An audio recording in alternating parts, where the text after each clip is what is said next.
बिस्मिल्लाहिर्रहमानिर्रहीम और अस्सलाम वालेकुम। 11 जून और पाकिस्तान में मंगल की शाम। आज अभी तक की अहम खबरें और मेरा तजिया। सबसे पहले मैं आपके सामने दो अहम तरीन खबरें रखूंगा, उसके बाद हम दूसरी खबरों की तरफ चलेंगे। सबसे पहली और अहम खबर तो ये है कि आज हुकूमत ने एक नया नोटिफिकेशन जारी किया है, जिसके बाद ओवरसीज पाकिस्तानियों को या तो पाकिस्तानी पासपोर्ट जारी ही नहीं होगा, और अगर होगा तो बहुत मुश्किलात के बाद होगा। ये एक बहुत ही खतरनाक बल्कि बदतरीन नोटिफिकेशन आज जारी हुआ है। और हुआ क्यों है? हुआ उन चंद लोगों की वजह से है जो आप तक सच पहुंचा रहे हैं और बाहर से बैठकर आवाज उठा रहे हैं।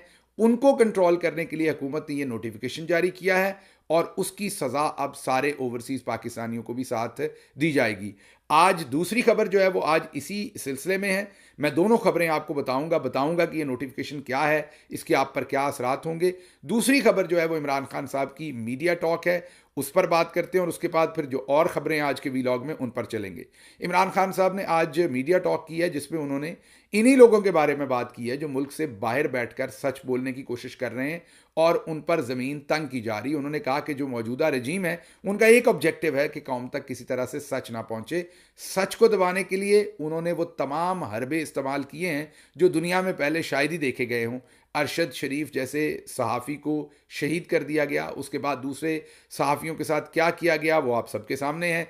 आज मोईद पीरज़ादा मुल्क के बाहर अगर सच बोल रहे हैं तो उनकी जान को वहाँ भी ख़तरा है, और पाकिस्तान से बाहर भी अमेरिका में भी अथॉरिटीज़ ने उनको बताया हुआ है कि आपकी ज़िंदगी को ख़तरा है। हम तमाम लोग जो मुल्क से बाहर बोल रहे हैं यहाँ भी ज़िंदगी को ख़तरा है।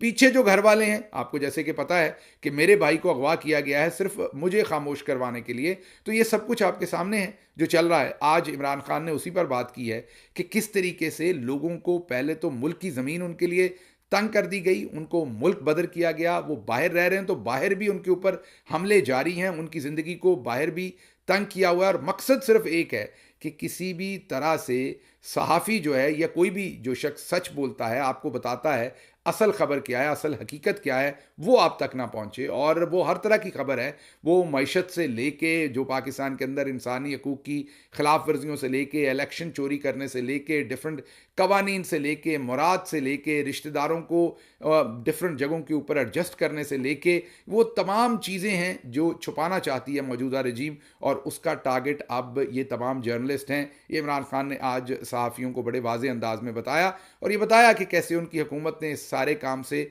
सहाफ़ियों की प्रोटेक्शन करने की कोशिश की, लेकिन उस वक्त की रजीम जो जनरल बाजवा थे, ज़ाहिर है उन्होंने इस सारी कोशिश को तब भी नाकाम बनवाया और हुकूमत गिरा दी, और अब भी सहाफ़ियों की वो ज़िंदगी ख़तरे में डाले हुए हैं और तमाम तरफ हस्तायत किए हुए हैं। ये तो हो गई इमरान खान साहब की टॉक। अब हम आते हैं जो आज की मैंने आपको कहा कि ख़तरनाक और बदतरीन खबर है, वो ये है कि वजारत दाखिला ने एक नोटिफिकेशन जारी किया है, जिसके मुताबिक समंदर पार पाकिस्तानी जो किसी भी मुल्क में पनाह लेते हैं, ये बहुत इंपॉर्टेंट बात है आपके लिए समझने के लिए, जो किसी भी मुल्क में पनाह लेते हैं, असाइलम लेते हैं या कोई और वजह बताकर पनाह लेते हैं, उनको अब नए पासपोर्ट जारी नहीं किए जाएंगे, और ना ही पासपोर्ट की जो है वो आपके पास अगर ख़त्म हो गया पासपोर्ट तो आप दोबारा रिन्यू नहीं करवा सकेंगे, उस पासपोर्ट को एक्सटेंड नहीं करवा सकेंगे। मतलब कि आप स्टेटलेस हो जाएंगे। जब आप मुल्क से बाहर होते हैं और लोग वहाँ पनाह लेते हैं तो कई साल लग जाते हैं। कुछ मुल्कों में 5 साल लगते हैं, कुछ में 8, कुछ में 10 साल के उस मुल्क का आपको पासपोर्ट मिले। उतनी देर तक जो पासपोर्ट आपके पास आपके मुल्क का होता है, आप उसी पे ट्रैवल कर सकते हैं। और यही वो पाकिस्तानी हैं जो बाहर मेहनत करते हैं, मजदूरी करते हैं, ज़र मुबादला कमाते हैं, और 30 अरब तक इमरान खान की हुकूमत में पहुंचा था। 30 बिलियन टोटल, 60 अरब की पाकिस्तान की टोटल इनकम थी, जिसमें एक्सपोर्ट भी थी, और उस 60 अरब में भी जो हमारी 30 अरब की एक्सपोर्ट थी उसमें भी थोड़ी एक्सपोर्ट होती है, बाकी तो कई कुछ हम बाहर से पहले इंपोर्ट करते हैं फिर एक्सपोर्ट करते हैं, तो वो नेट 30 बिलियन नहीं होता एक्सपोर्ट का। तो जो सबसे ज़्यादा कमाई करने वाला पाकिस्तान का एक एरिया है, शोबा है या एक सेक्टर है, वो ओवरसीज़ पाकिस्तानी हैं जो 30 अरब तक इमरान खान की हुकूमत में भेजते थे। अब हुकूमत ने उन पर दरवाजे तंग करना शुरू किए हैं, और जिसने भी किसी दूसरे मुल्क में जाकर पनाह ली है उनको अब नए पासपोर्ट नहीं दिए जाएंगे। अब आपके समझने के लिए, जिनको इस बात की समझ नहीं कि जो समंदर पार पाकिस्तानी हैं, अगर तो वो कोई डॉक्टर हैं, इंजीनियर हैं, चले वो लोग तो बाहर प्रोफेसर हैं, वकील हैं, वो तो बाहर हाईली स्किल्ड वीज़ा, लेकिन वो आटे में नमक के बराबर हैं। वो जाहिर है उनको वहाँ पर ओवरसीज़ पाकिस्तान में अमेरिका हो या दूसरे ममालिक हों, वहाँ पर प्रोफेशनल वीज़ा मिल जाते हैं। लेकिन मैं दोबारा रिपीट कर रहा हूँ, वो आटे में ओवरऑल पॉपुलेशन को अगर कंपेयर करें, जितने पाकिस्तानी बाहर हैं सारी दुनिया में, तो वो आटे में नमक के बराबर है। यूरोप के ज़्यादातर ममालिक में जो लोग जाते हैं वो किसी ना किसी तरीके से पॉलिटिकल असाइलम या दूसरी चीज़ें जो हैं वो अप्लाई करते हैं। अब हुकूमत ने ये फैसला किया कि ऐसे तमाम लोगों को पाकिस्तानी पासपोर्ट जारी नहीं किए जाएंगे, मतलब उन पर ज़मीन तंग कर दी जाएगी। वो इस मुल्क में भूख और अफलास की वजह से इस मुल्क से भागने पर मजबूर हुए थे। कौन प्रदेश में जाना चाहता है, कौन अपना घर छोड़ना चाहता है, लेकिन पाकिस्तान को एक माफिया की तरह जो है वो ऑपरेट किया जा रहा है। बल्कि माफिया के भी असूल होते हैं, वो भी औरतों, बच्चों, ख़ानदानों तक नहीं जाते, वो भी उस बंदे तक रहते हैं जिसके साथ उनका मसला होता है। यहाँ तो माफिया से भी बदतरीन असूल हैं जो पाकिस्तान की करंट मिलिट्री इस्टेब्लिशमेंट ने अपनाए हुए हैं। और जो गरीब मुल्क से भूख, फस्तायत और अफलास की वजह से निकलते, वहाँ रोज़गार नहीं है, कमाने के लिए नहीं है, घर वालों को कुछ खिलाने के लिए नहीं है, वहाँ से निकलते हैं, अपनी जानें मुश्किल में डालते हैं। आप अक्सर ख़बर पढ़ते हैं, ओवरलुक कर देते हैं, लेकिन इनका सफ़र देखिए, इनकी जस्तजू देखिए कि कैसे कंटेनर्स के अंदर बंद होके बॉर्डर क्रॉस करते हैं। किसी को बॉर्डर क्रॉस करते हुए गोली मार दी जाती है, किसी का कंटेनर के अंदर दम घुटकर उसकी मौत हो जाती है, फिर अपने आप को समुंदर की बेरहम लहरों के सपुर्द करते हैं। छोटी छोटी कश्तियों के अंदर सैकड़ों की तादाद में भर के ये लोग जो हैं वो उस समंदर के हवाले अपनी ज़िंदगी करते हैं। अभी हाल ही में आपको पता है सैकड़ों लोग डूबकर वफात पा गए थे यूनान के करीब, जिसमें 100 से ज़्यादा पाकिस्तानी भी थे। आपको याद है कि ये आए दिन ऐसे हादसे होते हैं, वो नंबर कम होता है इसलिए आपको पता नहीं लगता, कहीं 10, कहीं 20, कहीं 30 पाकिस्तानी जो हैं वो जाँ बहक हो रहे होते हैं समुंदर में डूब के, या कंटेनर में, या बॉर्डर्स क्रॉस करते हुए गोलियां लग रही हैं। ये तमाम लोग जब यूरोप पहुंचते हैं तो वहाँ इनकी फुफी तो बैठी नहीं हुई मौजूदा रजीम की, जो उनको वीज़े लगाने के लिए ठप्पे लगा रही है। ये इन्हीं के बच्चे हैं, ये इसी पाकिस्तान के बच्चे हैं जो वहाँ से भूख और अफलास की वजह से मजबूरन निकले हैं, अपनी माओं को, अपनी बहनों को, अपने बापों को, अपने भाइयों को, अपने बच्चों को, अपनी बीवियों को पीछे छोड़कर, और ये सोचकर निकले हैं कि बाहर जाएंगे, किसी ना किसी तरह से वहाँ से रिस्क कमाएंगे और वापस ला के अपनी फैमिली का, अपने बच्चों का पेट भरेंगे। ये मज़दूर लोग, ये बेसहारा लोग जब वहाँ पहुँचते हैं, पॉलिटिकल असाइलम ज़ाहिर है, और तो ना उनको एजुकेशन दे रखी है हमारे मुल्क ने उस तरीके से, ना टेक्निकल कोई स्किल है बहुत ज़्यादा जिस पर हुकूमत ने काम किया हुआ है, तो ये बाहर जाके पॉलिटिकल असाइलम लेते हैं। फिर इनको वहाँ पर आहिस्ता आहिस्ता चंद सालों में पासपोर्ट मिलता है, फिर पहले डॉक्यूमेंट बनते हैं, फिर पासपोर्ट बनता है, और ये सारी जमा पूंजी, ये देखें पूरा जीटी रोड बेल्ट देखें, आप गुजरात के किसी गाँव में चले जाएँ, वो गाँव जो हैं, वो शहर जो हैं, आप मीरपुर चले जाएँ, मंडी बहुत दिन चले जाएँ, ये तमाम पूरा पाकिस्तान ही, लेकिन मैं ये कह रहा हूँ ये तो गढ़ है ना, ये तो कैपिटल है ओवरसीज़ पाकिस्तानियों का। इसमें 80-90% लोग, या चलें 60-70% ने किसी ना किसी तरह से असाइलम, किसी ना किसी तरह से अपने आप को बाहर एडजस्ट किया है।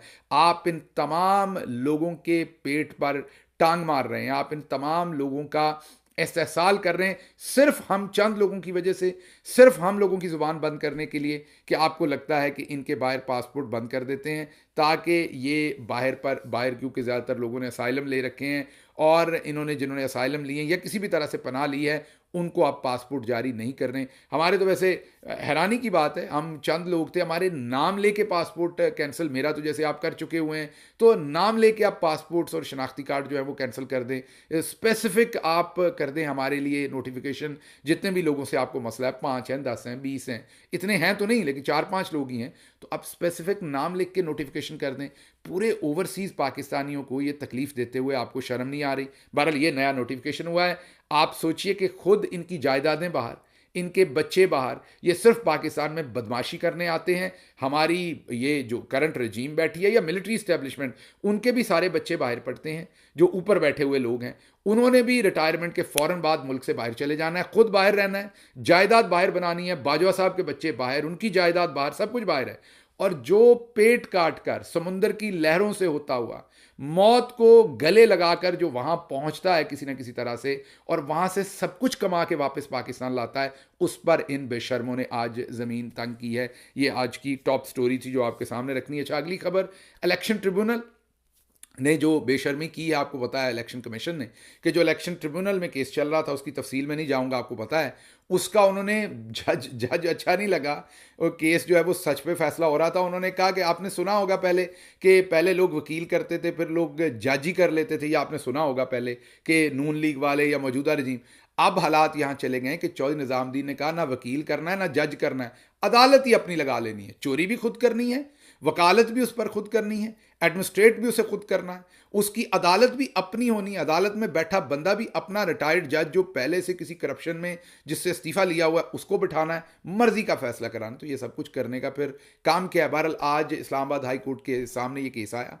जस्टिस आमिर फारूक साहब ने हस्बे तवक्को, मैं ये कहूँगा हस्बे तवक्को चले ना कहें, आधा उधर कहें, उन्होंने एक ऐसा फैसला दिया जो बेजान है, जिसकी कोई ज़रूरत नहीं थी। उनके सामने शोएब शाहीन साहब एक केस लेके गए कि ये देखें हमारा केस ट्रिब्यूनल में चल रहा है, नए ट्रिब्यूनल बना दिए गए, हाई कोर्ट के जज की तौहीन कर दी गई। अगर जज पे कोई एतराज़ था तो अदालत में किया जाता। मतलब ये ऐसे ही सोचें जैसे आपका कोई केस सेशन जज के सामने हो और आपको वो जज साहब पर एतराज़ हो तो आप कहें कि आज के बाद अदालत मेरे गांव में लगेगी, मेरी अपनी अदालत है, वहाँ फैसला होगा। आप ऐसा कर सकते? नहीं कर सकते। तो फिर ये ईसीपी कैसे कर सकता है? मतलब ईसीपी ने चोरी भी खुद की है, वो कहते हैं अदालत भी मेरी होगी, फैसला भी मैं करूँगा।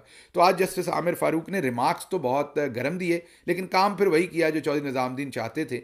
उन्होंने फिलहाल तो इलेक्शन ट्रिब्यूनल्स को काम करने से रोका है, जो नए इलेक्शन ट्रिब्यूनल्स हैं, लेकिन उन पर हतमी फैसला जारी नहीं किया जो कि फौरी करना चाहिए था। उन्होंने फिर इलेक्शन कमिश्नर ऑफ पाकिस्तान को बचा दिया है और कहा है कि आए जवाब दें, आपने ये नए ट्रिब्यूनल क्यों बनाए हैं और ब्ला ब्ला ब्ला। कहने की बात यह है कि वो बेसिकली उन्होंने पर्दा रखा है दोबारा से ईसीपी का, जो वो हर रोज़ रखते हैं, हर दिन रखते हैं, और दोबारा से उन्हें स्पेस दी है। हालांकि इन्हें फौरी तौर पर आज ही ख़त्म करना चाहिए। लेकिन फिर आमिर फारूक साहब का तो मामला आपको पता ही है।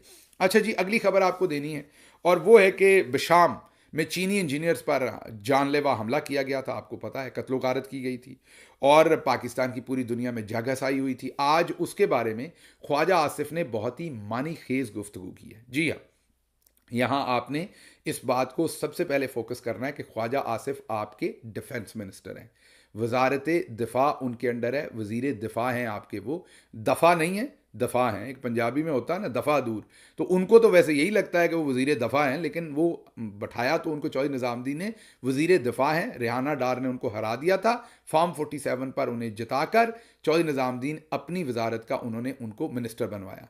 आज वो मिनिस्टर साहब क्या कह रहे हैं? वो कह रहे हैं कि बिशाम में जो हमला हुआ था जिसमें चीनी इंजीनियर्स को मारा गया था, वो उस हमले में जो गाड़ी इस्तेमाल हुई वो चमन के बॉर्डर से दाखिल हुई। गौर से सुननी है आपने बात।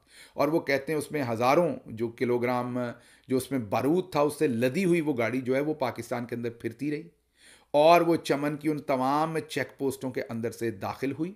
और ये कहते हैं कि वही चेक पोस्टें जहाँ से गंदम भी स्मगल होती है, जाहिर है डॉलर भी होते हैं, गंदम भी होती है, तेल शेल भी उधर से इधर स्मगल, सारी स्मगलिंग भी उन्हीं जगहों से होती है। और अब आखिरी लाइन बहुत इंपॉर्टेंट है।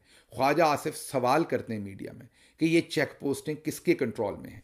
तो जनाब मुझे आप बता दीजिए कि ये अगर तो मेरे गांव के किसी बंदे के कंट्रोल में, तो मैं उसे फ़ोन करके कह देता हूँ कि जनाब आपने ये क्या किया है। ये चेक पोस्टें जो हैं ये हजूर वाला पाकिस्तान की सिक्योरिटी एजेंसीज़ के कंट्रोल में है।